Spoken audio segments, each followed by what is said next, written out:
Hello friends, कैसे हैं आप लोग। आज हम लोग पढ़ेंगे बीए फिलोसफी फर्स्ट ईयर बीपीवाई 004 के खंड 3 में इकाई 3, जिसमें हम पढ़ेंगे ईसाई धर्म। ईसाई धर्म में आज हम पढ़ेंगे प्राचीन टेस्टामेंट और नवीन टेस्टामेंट। तो वीडियो स्टार्ट करने से पहले जो भी फ्रेंड्स हमारे चैनल पर नए आए हैं, कृपया चैनल को सब्सक्राइब कर ले और बेल आइकन को प्रेस कर दे, ताकि जो भी लेटेस्ट वीडियो हमारे चैनल पे आए वो सबसे पहले आपको मिल सके। तो आइए, टाइम को ज्यादा न किल करते हुए चलते हैं अपने टॉपिक पर, प्राचीन टेस्टामेंट और नवीन टेस्टामेंट। तो स्टार्ट करते हैं। बाइबिल को दो मुख्य भागों में विभाजित किया जाता है, प्राचीन टेस्टामेंट एवं नवीन टेस्टामेंट। टेस्टामेंट लैटिन शब्द टेस्टामेंटम से लिया गया है, जिसका अर्थ यह है कि किसी व्यक्ति के द्वारा किसी रूप से मृत्यु के पहले बनाया गया इच्छा पत्र या वसीयतनामा। प्राचीन टेस्टामेंट और कहीं अधिक विस्तृत भाग है। यह मूल रूप से यहूदी धर्म का ग्रंथ है तथा इसे हिब्रू ग्रंथ के रूप में भी जाना जाता है। यह लगभग पूर्णतः हिब्रू इजराइल की भाषा में लिखी गई पुस्तक है। कुछ पुस्तकें अरमाइक भाषा में भी लिखी गई है। प्राचीन टेस्टामेंट यीशु मसीह के समय के यहूदी धर्म के इतिहास और धार्मिक विचारों को व्यक्त करती है। आइए नेक्स्ट देखते हैं नवीन टेस्टामेंट। बाइबिल की विशेष रूप से ईसाई पुस्तकों को सामूहिक रूप से नवीन टेस्टामेंट कहा जाता है। इसमें प्रथम शताब्दी के ईसाइयों की 27 रचनाएं संकलित है। ये सारी अधिकांश आकार में छोटी है। चूंकि अधिकांश लेखक यहूदी मूल के थे, इसलिए पुस्तकें यूनानी भाषा में लिखी गई। यूनानी भाषा रोमन साम्राज्य की सामान्य भाषा थी। नवीन टेस्टामेंट ईसा मसीह के 4 सुसमाचारों से प्रारंभ होता है। ये सुसमाचार ईसा मसीह के जीवन के और उपदेशों को प्रस्तुत करते हैं। साथ इस पर भी प्रकाश डालते हैं कि यीशु कौन है और इस संसार के लिए वे क्या हैं। इसके पश्चात प्रेरितों के अधिनियम आते हैं। ये अधिनियम ईसाई चर्च के पहले 30 सालों की कहानी बताते हैं। उसके बाद पाल के 13 पत्र आते हैं। पाल पहले ईसाइयों को दुख देने वाला, उत्पीड़न देने वाला था, किंतु वह प्रबुद्ध यीशु के साथ डेमेस्कस के रास्ते में एक नाटकीय मुठभेड़ के बाद ईसाई धर्म का एक महान धर्म प्रचारक बन गया।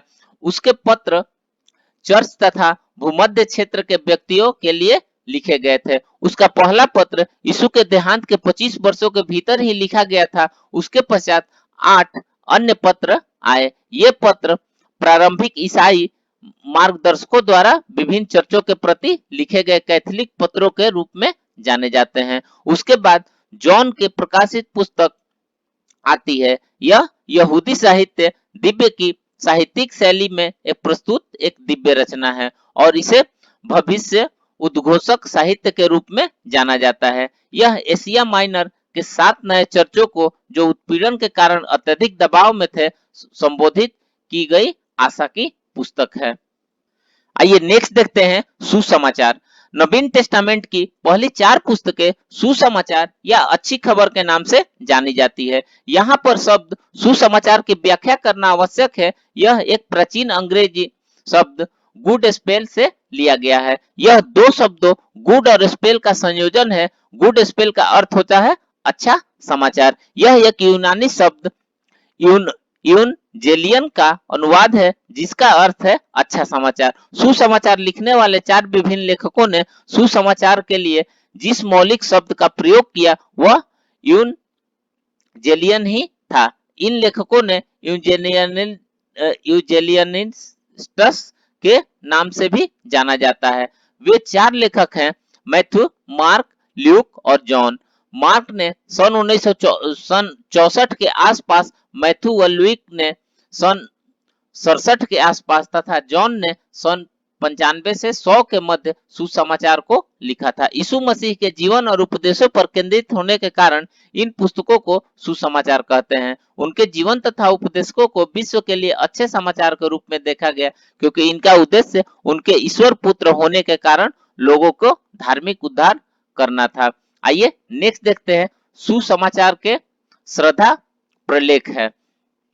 चारों सुसमाचारों के प्रारंभिक बिंदु नाजरत के ऐतिहासिक यीशु है। उनके शब्द और उनके कर्म उनके धर्म प्रचारकों और तत्कालीन शिष्यों द्वारा देखे और सुने गए थे। यहूदी धार्मिक शिक्षकों की परंपरा में यीशु ने अपनी शिक्षा को याद रखना सिखाया ताकि वे उन्हें उच्चतम निष्ठा के साथ आगे पहुंचा सके। यीशु से संबंधित उनकी शिक्षाओं व उपदेशों को प्रारंभिक ईसाई समुदायों में मौखिक रूप से पीढ़ी दर पीढ़ी आगे बढ़ाया जाता था।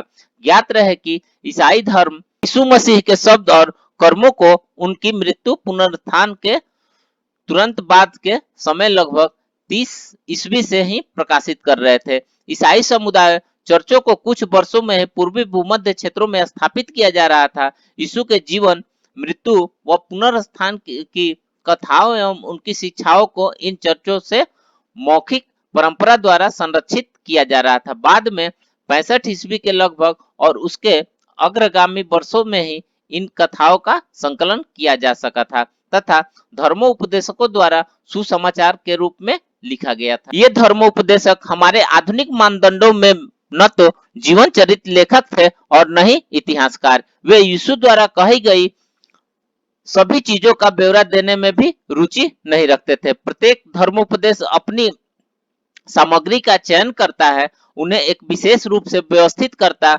और यीशु के शब्दों व कार्यों का ऐतिहासिक विवरण एक ईश्वरवादी अर्थ संपादित करता था। इन सुसमाचारों में यीशु के बारे में भरपूर ऐतिहासिक सूचनाएं निहित है, परंतु उनकी व्याख्या उपदेशकों द्वारा सदैव यह दर्शाने के लिए की गई है कि यीशु मसीह के जीवन, मृत्यु व पुनरुत्थान के कैसे ईश्वर की योजना मानव जाति के मोक्ष इतिहास में व्यवस्थापित की गई है। आइए फ्रेंड्स, मिलते हैं फिर एक नए वीडियो के साथ में। तब तक के लिए धन्यवाद।